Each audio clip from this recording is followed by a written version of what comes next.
అందరికీ నమస్కారం. ఈరోజు నంద్యాల అంటే సాగుకు సంస్కృతికి ఒక మంచి ప్రాంతం. ఈరోజు జగన్మోహన్ రెడ్డి గారు, మా అధ్యక్షులైన జగన్మోహన్ రెడ్డి గారు నన్ను పార్లమెంట్ అబ్జర్వర్గా వేయడం అనేది చాలా సంతోషం. నాకు ఇచ్చిన బాధ్యతను ఖచ్చితంగా నెరవేరుస్తాను. అదేవిధంగా ఈరోజు ఈ నంద్యాలలో మన జిల్లా అధ్యక్షులైన రాంభూపాలరెడ్డి గారి ఆధ్వర్యంలో ఇక్కడ 7 కాన్స్టిట్యున్సీ ఇన్ఛార్జీలను శిల్పా చక్రవర్తి అడ్డను, రామిరెడ్డి అన్నను, అలాగే రవీంద్ర రెడ్డిను, అలాగే జితేంద్ర రెడ్డిను, అలాగే బ్రహ్మానంద రెడ్డిను, తర్వాత సుధీర్ గారిని, తర్వాత మా ఎమ్మెల్సీ అలాగే జెడ్పీ చైర్మన్ గారిని, పాపిరెడ్డి గారిని, అందరినీ కూడా ఈరోజు ఇక్కడ కలిసి సుదీర్ఘమైన చర్చలు జరగడం జరిగింది.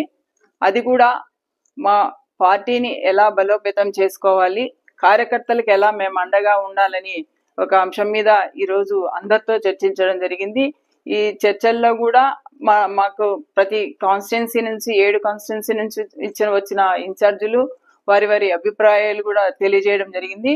వాటిని అన్నిటిని కూడా పార్టీ పెద్దల దృష్టిలో పెట్టి సరైన నిర్ణయం తీసుకుంటూ ఖచ్చితంగా ఈ పార్టీకి మళ్ళీ మా జగన్మోహన్ రెడ్డి గారిని సీఎం చేసుకోవడానికి ఖచ్చితంగా కృషి చేస్తామని మన అన్నలందరూ కూడా చెప్పడం జరిగింది.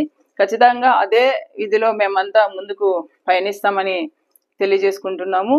ఇంకా ఈరోజు చూసుకుంటే మా కార్యకర్తలకు ఇంకా ఈ రెడ్ బుక్ రాజ్యాంగం వచ్చి ఎంత పరిస్థితి తీసుకొచ్చారంటే నిజంగా వాళ్ళు ధైర్యంగా తిరగలేని పరిస్థితి ఈరోజు ఈ కూటమి ప్రభుత్వం తీసుకురావడం జరిగింది. నేను ఒకటే విషయం చెప్తున్నాను, వీరు చంద్రబాబు నాయుడు గారు ఈ సూపర్ 6 అని గతంలో చెప్పి ఈరోజు అధికారంలోకి రావడం జరిగింది. సూపర్ 6 అంటే ఏంటని నేను అడుగుతున్నాను. హత్యలు, అత్యాచారాలు, ఈ అక్రమ కేసులు, దౌర్జన్యాలు, అసత్యాలు, మోసాలు ఇవే సూపర్ 6 అని మీరు వీటినే అమలు చేస్తున్నారా అని నేను సూటిగా ఈ కూటమి ప్రభుత్వాన్ని ప్రశ్నిస్తున్నాను. ఎందుకంటే ఈరోజు చూసుకుంటే ఎక్కడా కూడా ఒక మహిళ ధైర్యంగా తిరిగే పరిస్థితి ఎక్కడా కూడా కనపడలేదు. సూపర్ 6 ను మీరు అమలు చేయండి. మీరు చెప్పిన పథకాలను మీరు అమలు చేయకోకుండా వీటినన్నిటి మీద ఇప్పుడు చెప్పేవి ఈ సూపర్ 6 ను అమలు చేయడం అనేది నిజంగా దారుణమైన పరిస్థితి అని తెలియజేసుకుంటున్నాం. ఎందుకంటే మహిళలు ఈరోజు చూసుకుంటే ఎక్కడికి కూడా ఒంటరిగా వెళ్ళలేని పరిస్థితిలో నిన్న చూసుకుంటే ఇక్కడ చాగల్మరి మండలంలో ఒక పాపను 4 years పాప, చిన్న బిడ్డ, ఆ పిల్ల ఈరోజు గుడికి వెళ్తే గుడి దగ్గర అమ్మాయిని అత్యాచారం చేసి హత్య చేయడం అనేది ఎంత దారుణమైన పరిస్థితి. అది ఒక ఎందుకంటే అంత చిన్న పిల్లని కూడా చేయాలన్న ఇది కలిగిందంటే ఆ కామాంధునికి ఎందుకు అంత ఇదంటే కేవలం మద్యం.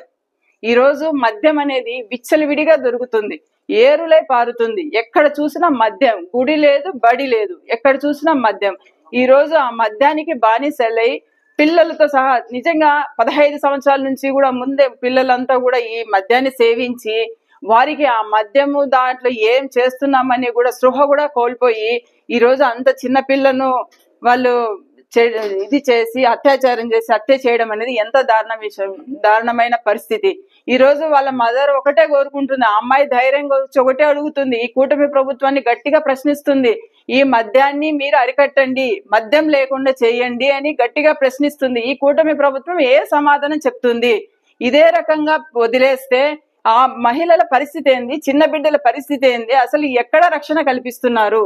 గతంలో మీరు చెప్పింది, ఇప్పుడు మీరు గతంలో చెప్పారు 30,000 మంది మహిళలు మిస్ అయ్యారు అన్నారు. ఆ మిస్ అయిన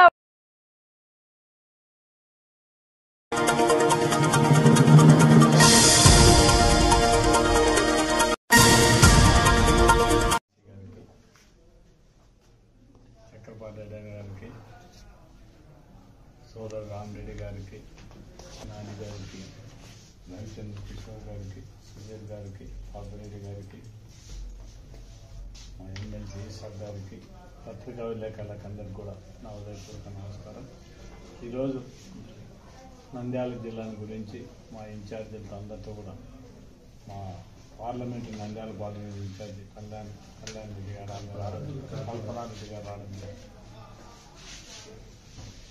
ఆమెతో మొత్తం అంతా కూడా ఈ కాన్సెప్ట్ సంబంధించిన అన్ని నియోజకవర్గాలకు సంబంధించిన సమస్యలతో పాటు ఇంకా ఫ్యూచర్లో ఏమేమి చేయాలి ఇంకా పార్టీ బలోపేతం చేయడానికి అన్న విషయంలో మొత్తం అంతా కూడా మాట్లాడడం జరిగింది. ఇప్పుడే తెలుగుదేశం పార్టీ విధానాలు చదివి మా కార్యకర్తలను అయితే నాయకుల మీద జరిగే హరాస్మెంట్ ఇవన్నీ కూడా దాని మీద కూడా చర్చించడం జరిగింది. అంతకుముందు తెలుగుదేశం నాయకులు వాళ్ళేదో మా వైఎస్ఆర్సీపీ గవర్నమెంట్ ఉన్నప్పుడు అవి ఇవన్నీ మాట్లాడడం జరిగేది. కానీ ఇప్పుడు వాళ్ళే దోపిడీకి మొత్తం అంతా కూడా చేయడం జరుగుతుంది. ఇప్పుడు గ్రావెల్ కానీ లేకుంటే ఇంకొకటి కానీ బియ్యం ఒకసారి చూసుకుంటే పాణ్యం రాంభూపాల్ రెడ్డి తాండాలో మొత్తం ఎంపీ గారే వచ్చి శబరి గారు వచ్చి మొత్తం ఈ బియ్యం అంతా పట్టుకున్నాను. ఇవన్నీ కూడా అంతకుముందు వైఎస్ఆర్సీపీ గవర్నమెంట్లు చేసినారని చెప్పి ఇప్పుడు ఉండేది తెలుగుదేశం గవర్నమెంటా లేకుంటే వైఎస్ఆర్సీపీ గవర్నమెంటా? వాళ్ళు అంత పెద్ద ఫోజులు ఇచ్చి ఫోటోలు పేపర్కి ఇచ్చి ఏం యాక్షన్ తీసుకునేది ముందనేది కూడా చెప్పాల్సిన అవసరం ఉంది. నెల నెల ఎవరెవరు రేషన్ బియ్యంలో మామూలు తీసుకున్నారని కూడా తెలుసు. అవన్నీ ఏం మాట్లాడకుండా మీ పార్టీ వాళ్ళే మీరు తీసుకొని ఇంకొకరి మీద రుద్దాలనడానికి ప్రయత్నం చేయడం చాలా తప్పు అయిపోతుంది. మీకు అంత ధైర్యం ఉంటే ఎవరు తీసుకుంటారో వాళ్ళ పేరు చెప్పండి. దాని మీద ఆ బియ్యం మీకు ఇప్పటికైనా ఆ బియ్యం మాఫియాని అరికట్టే విధంగా ఉండే పరిస్థితి ఉండాల్సిందే తప్ప ఇంకా తెలుగుదేశం నాయకులు బియ్యం వ్యాపారం బాగా చేయడానికి జగనన్న గవర్నమెంట్లో ఉండే మన వెహికల్స్ను కూడా ఇండ్లకు పోయి మన డోర్ డెలివరీ ఇచ్చే పరిస్థితి ఉండేదాన్ని కూడా అవైతే ఖచ్చితంగా డోర్ డెలివరీ ఇచ్చే పరిస్థితి లేదు. ఇదే డీలర్ల దగ్గర అంటే సగం మంది కొంతమంది తీసుకుంటారో తీసుకోరో కొంత దూరం ఉండి తీసుకోరు. అట్లాంటి వాళ్ళన్నీ కూడా ఏమి డీలర్లకు ఒక మంచి అవకాశం ఇచ్చే పరిస్థితి కూడా ఉండే పరిస్థితి ఉండడం జరుగుతుంది. అంటే పేద ప్రజలకు సంబంధించిన వరకు జగన్మోహన్ రెడ్డి తీసుకునే నిర్ణయాలతో ప్రజలకు మంచి జరగాలని చేయడం జరుగుతుంది. ఆ రోజు వైఎస్ఆర్సీపీ గవర్నమెంట్లను మనం బియ్యము పాలు నీళ్లకు సప్లై జరిగేది. కానీ తెలుగుదేశం గవర్నమెంట్లో బియ్యం లేకుండా మందు డైరెక్ట్గా బ్రాందీ షాపులు అంటే ఊరికి ఒక బెల్ట్ షాప్ పెట్టి ఆ బెల్ట్ షాపుల ద్వారా వీళ్ళే సవాళ్ళు అంటే ఒక మెయిన్ షాప్ ఎవరెవరు గవర్నమెంట్ నుంచి తీసుకుంటే ఊళ్ళోనే తెలుగుదేశం నాయకులు ఊళ్ళల్లో ఉండే షాపులు కూడా వాళ్ళే వేలం వాడి వాళ్ళకి ఇచ్చిన పరిస్థితి. ఇంకా మనం బ్రాండీ షాపుల దగ్గర చూసుకుంటే ఇంకా ఏ బార్ షాప్ ఆ బార్లో ఏ విధంగా మంది కూర్చొని మందు తాగుతుంటారు అంతకంటే సూపర్గా ఇప్పుడు మొత్తం అంటే అక్కడనే అన్ని వాళ్ళకి కావాల్సిన తినడానికి మొత్తం అన్ని అక్కడనే పెట్టి ఒక బారును మైపించే విధంగా ఈరోజు బ్రాండీ షాపులలో ప్రతి ఒక్కసాట జరిగిందంటే తెలుగుదేశం గవర్నమెంట్ వచ్చిన తర్వాత ఈ సంవత్సరంలో సాధించిన ప్రగతి ఏమిటంటే ఊరుకు 4 బ్రాండీ బెల్ట్ షాపులు ఏదైతే జగనన్న మంచి పనులు చేసినా అవన్నీ రద్దు చేయడం తప్ప ఇంకొకటి వాళ్ళకి ఏం లేనే లేదు. ఎక్కడైతే డబ్బులు అవకాశం ఉందో ఎక్కడైతే దోసుకోవడానికి ఉంటాం అవన్నీ కూడా ఎట్లయితే రాబట్టాలి ఎట్లయితే మనం డబ్బులు వసూలు చేసుకుంటామని ఆలోచించండి. ఇప్పుడు మాకు గడివేముల మండలం చూసుకుంటే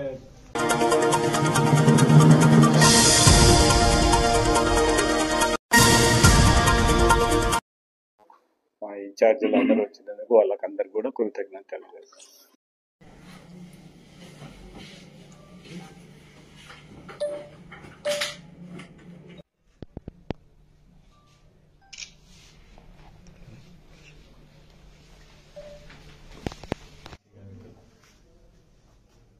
చక్రపాటి గారికి,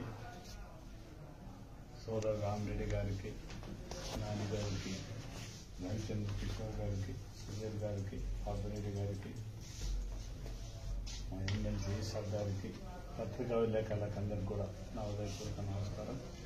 ఈరోజు నంద్యాల జిల్లాని గురించి మా ఇన్ఛార్జీలతో అందరితో కూడా మా parliament Nandyal parliament incharge Kalyan Reddy గారు కల్పనారెడ్డి గారు రావడం ఆమెతో మొత్తం అంతా కూడా ఈ కాన్సెప్ట్ సంబంధించిన అన్ని నియోజకవర్గాలకు సంబంధించిన సమస్యలతో పాటు ఇంకా ఫ్యూచర్లో ఏమేమి చేయాలి ఇంకా పార్టీ బలోపేతం చేయడానికి అన్న విషయంలో మొత్తం అంతా కూడా మాట్లాడడం జరిగింది. ఇప్పుడే తెలుగుదేశం పార్టీ విధానాలని మా కార్యకర్తలను అయితే నాయకుల మీద జరిగే హరాస్మెంట్ ఇవన్నీ కూడా దాని మీద కూడా చర్చించడం జరిగింది. అంతకుముందు తెలుగుదేశం నాయకులు వాళ్ళేదో మా వైఎస్ఆర్సీపీ గవర్నమెంట్ ఉన్నప్పుడు అవి ఇవన్నీ మాట్లాడడం జరిగింది. కానీ ఇప్పుడు వాళ్ళే దోపిడీకి మొత్తం అంతా కూడా చేయడం జరుగుతుంది. ఇప్పుడు గ్రావెల్ కానీ లేకుంటే ఇంకొకటి కానీ బియ్యం ఒకసారి చూసుకుంటే పాణ్యం రాంభూపాలరెడ్డి తాండాలో మొత్తం ఎంపీ గారే వచ్చి శబరి గారు వచ్చి మొత్తం ఈ బియ్యం అంతా పట్టుకున్నాను. ఇవన్నీ కూడా అంతకుముందు వైఎస్ఆర్సీపీ గవర్నమెంట్లు చేసినారని చెప్పి ఇప్పుడు ఉండేది తెలుగుదేశం గవర్నమెంటా లేకుంటే వైఎస్ఆర్సీపీ గవర్నమెంటా? వాళ్ళు అంత పెద్ద ఫోజులు ఇచ్చి ఫోటోలు పేపర్కి ఇచ్చి ఏం యాక్షన్ తీసుకున్నారు ముందనేది కూడా చెప్పాల్సిన అవసరం ఉంది. నెల నెల ఎవరెవరు రేషన్ బియ్యంలో మామూలు తీసుకున్నారని కూడా తెలుసు. అవన్నీ ఏం మాట్లాడకుండా మీ పార్టీ వాళ్ళు మీరు తీసుకొని ఇంకొకరి మీద రుద్దాలనడానికి ప్రయత్నం చేయడం చాలా తప్పు అయిపోతుంది. మీకు అంత ధైర్యం ఉంటే ఎవరు తీసుకుంటారో వాళ్ళ పేరు చెప్పండి.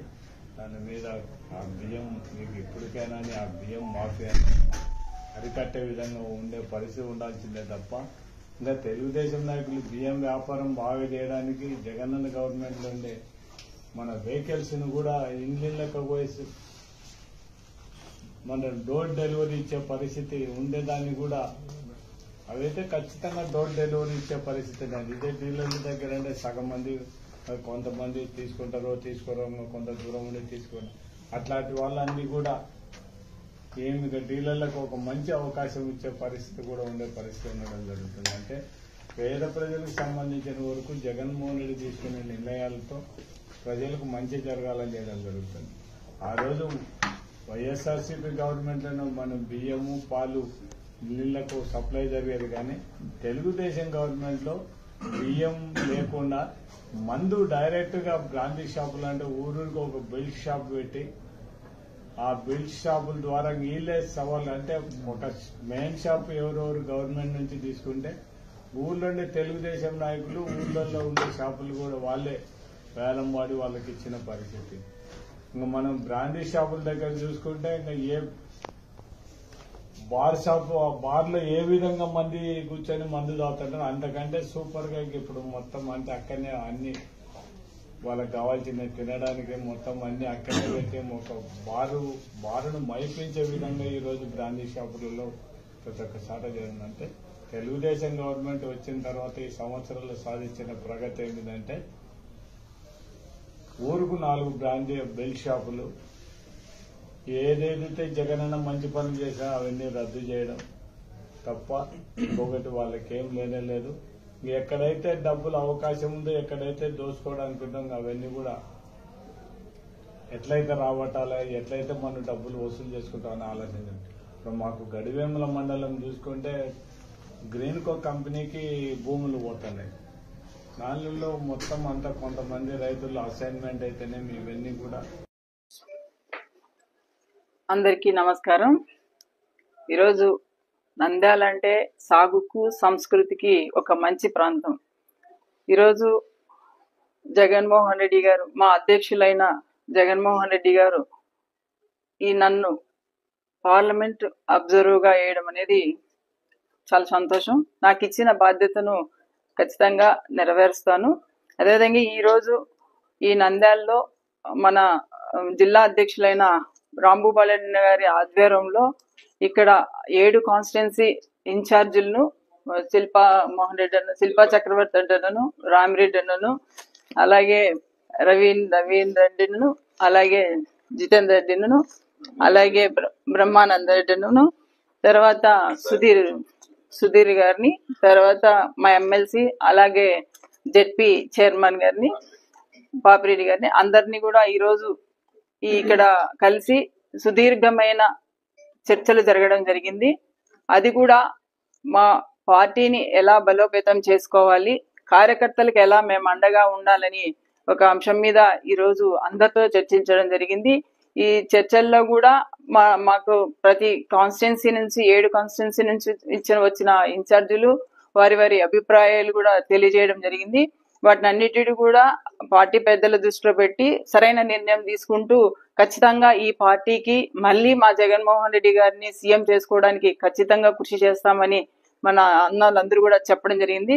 ఖచ్చితంగా అదే విధిలో మేమంతా ముందుకు పయనిస్తామని తెలియజేసుకుంటున్నాము.